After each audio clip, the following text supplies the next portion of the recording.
moms, welcome to BeyondBathTime.com. I'm Erin Davis, author of the book Beyond Bath Time, and a mom just like you.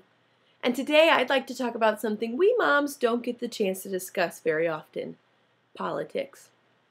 Wait a minute, before your eyes roll completely back in your head, let me tell you that I understand if politics are not very high on your priority list.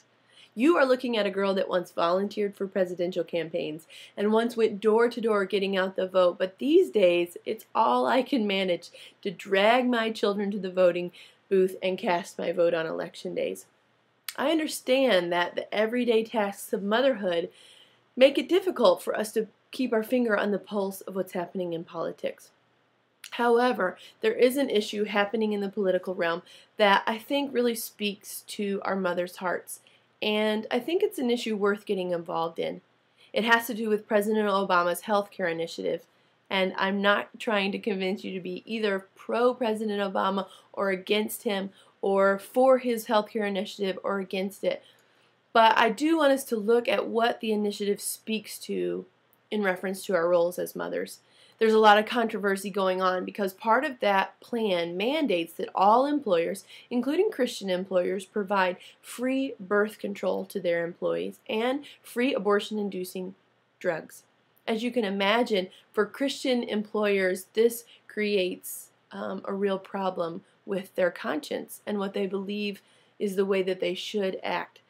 As part of a concession, President Obama has now said that it's the insurance companies, not the employers, that need to offer the free birth control.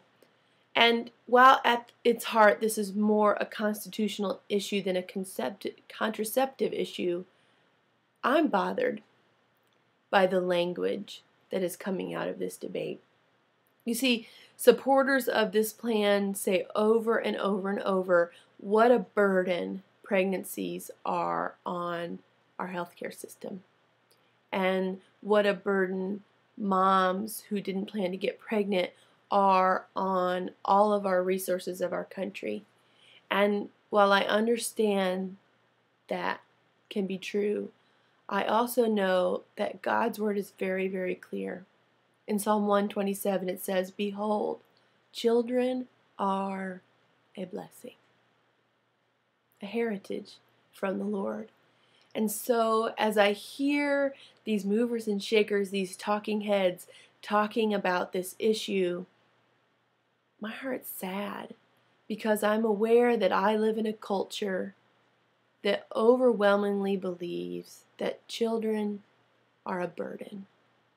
And so my encouragement to you, Mom, would be to let the issue that's occurring in the political realm be a reminder to you of how truly countercultural it is to love your children.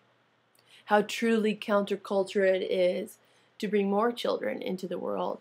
How truly countercultural it is to sacrifice your own wants, your own desires, your own needs for these little lives that God has entrusted to you. And if that's all this debate does for you, then I would consider that a victory. But if it lights a fire in your belly like it does mine, to show the world, wait a minute, we need to have a new discussion. Because our God says children are a blessing. Then let me encourage you to find other ways to get involved. I will include at the bottom of this post a link to a text post I wrote about this issue for truewoman.com.